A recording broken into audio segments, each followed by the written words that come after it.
नीम के नीचे खाट बिछी है, नीम के नीचे खाट बिछी है और खाट के नीचे करवा, मिट्टी का जल भरा पात्र।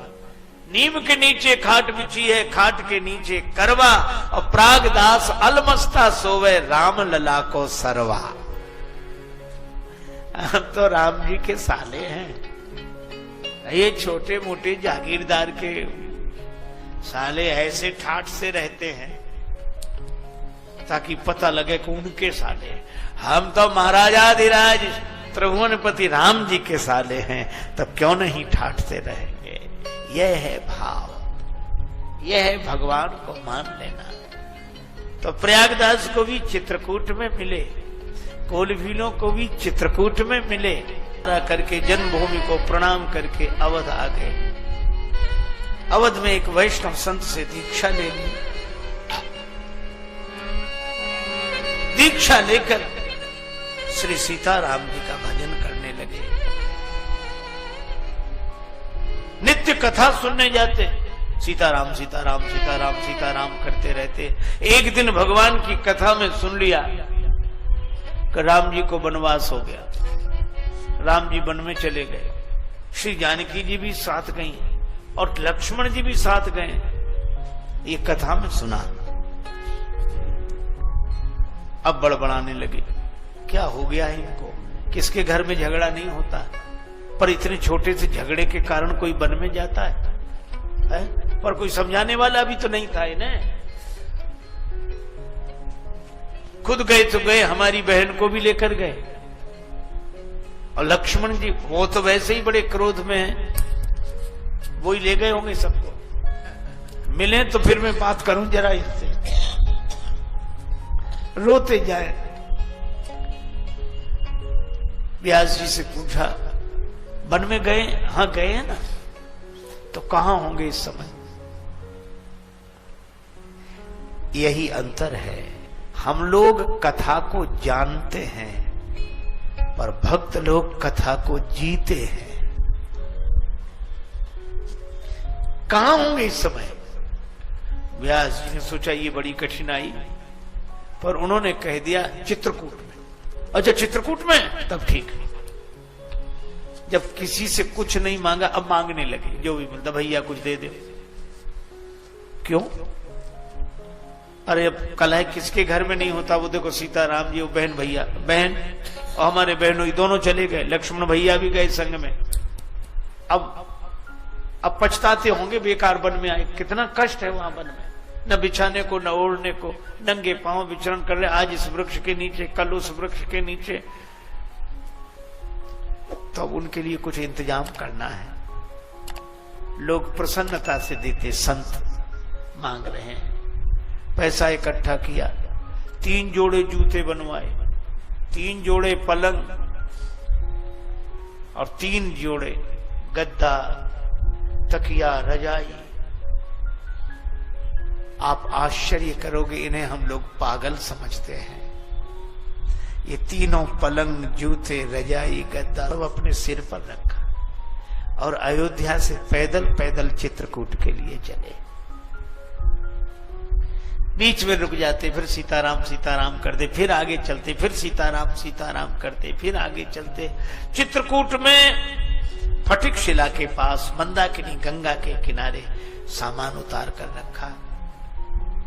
अब कहने लगे कहां हो, आ जाओ, हम जान रहे हैं कि हमारे डर से छिप गए हो। सोचते होगे पता नहीं क्या क्या कहेगा। कहना तो बहुत कुछ था, क्रोध भी बहुत था, लेकिन अब मैं कुछ नहीं कहूंगा। आ जाओ, मिल जाओ, मिलो। अब बहुत पुकार लगा मैं, नहीं आए भगवान। नहीं आए तो सामान वहीं रखकर फिर उठाया सामान, नदी के उस पार चित्रकूट के जंगल में घुस गए। अब घोर जंगल, मंदाकिनी के उस तरफ। कहां मिलो मिलो, छिपने से काम नहीं बनेगा। और जब उस जंगल में घुसे तो भगवान श्री सीताराम लक्ष्मण जी के साथ प्रकट हो गए। प्रकट हो गए तो चरणों में गिर गए, रोने लगे। आप भी, किसके घर झगड़ा नहीं होता, ऐसे बढ़िया महल छोड़कर जंगल में चले आए। ये देखो कितना कष्ट है आप, बहुत। हम आपके लिए पलंग लाए, एक एक पलंग ले लो, ये जूते लाए हैं, ये कपड़े लाए हैं। भगवान राम ने कहा कि भैया आपने कष्ट तो उठाया, लेकिन हम पिताजी के वचन से वन में आए हैं, हम जूते नहीं पहनेंगे, पलंग पर नहीं बैठेंगे, हमारा नियम है। तो उलाहना देते हुए बोले, पलंग पे न बैठेंगे न पहनेंगे जूते, बड़े व्रतधारी के बेटा बने। ये कोई बात हुई? कष्ट पा रहे हो, ये स्वीकार करो। और रोने लगे। श्री जानकी मैया ने कहा कि भैया बहुत दुखी हैं, इनको आप अपने साकेत का वैभव दिखा। तो वही ऐसा चमत्कार हुआ कि बड़ा दिव्य सिंहासन श्री सीताराम जी विराजमान, यहां से वहां तक सेवक सेवकनी और आरती करने वाले, पूजा करने वाले, चमर डुलाने वाले, स्तुति करने वाले। और जो यह दृश्य देखा सो हाथ जोड़ के बोले कि तुम तो बड़े ठाठ से रहते हो, इतना सुख तो कहीं किसी को नहीं। अच्छा एक बात बताओ, जो इतने सुख से रहते हो तो ये दुनिया वालों को पागल काहे को बना रखा है? और वो पागल है तो एक हम जिंदगी में कभी मांगा नहीं, मांगते फिरे, तुम्हारे लिए सामान ले आए। भगवान फिर उसी रूप में आ गए। प्रयागदास बोले इस सामान का हो क्या? भगवान बोले इस सामान का आप उपयोग करो। भगवान को, श्री सीताराम जी को, लक्ष्मण जी को प्रणाम करके लौटे। एक पलंग रख लिया, जूते पहन लिए, पलंग उस पे गद्दा तकिया, पैदल पैदल चले। चित्रकूट से आ गए प्रयाग। प्रयाग में लगा था माघ मेला, मेले में नहीं गए। मेले के बाहर ही नीम का एक वृक्ष था और नीम के वृक्ष के नीचे अपनी चारपाई बिछाई, गद्दा तकिया लगाया, आराम से सो गए। मिट्टी का एक पात्र था, उसमें जल भरा, उसको करवा बोलते हैं, वो रखे। किसी ने कहा कि महाराज मेले में नहीं गए? तो कहने लगे मतवादी हैं वहां इकट्ठे, मतवादी हैं वहां इकट्ठे, हम जाके करें क्या मेलों में? और प्रागदास श्री राम को लेकर पड़े रहेंगे ढेलों में। हम तो सीताराम जी का अलावा किसी को नहीं जानते, कुछ हम जानते नहीं, कुछ आता नहीं, बलराम सीताराम।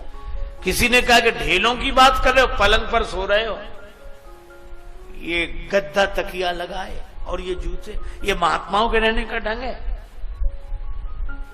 साधु ऐसे रहते तुम्हारी तरह, गद्दा तकिया लगाकर पलंग पर और जूते पहनकर चलें और ये रजाई ओढ़े, इतना ठाट बाट? तब प्रयागदास बोले चुप रहो, हम कोई साधु थोड़े ही हैं। अच्छा फिर क्या हो? तो कहने लगे नीम के नीचे खाट बिछी है, नीम के नीचे खाट बिछी है और खाट के नीचे करवा, मिट्टी का जल भरा पात्र, नीम के नीचे खाट बिछी है, खाट के नीचे करवा, और प्रागदास अलमस्ता सोवे राम लला को सरवा।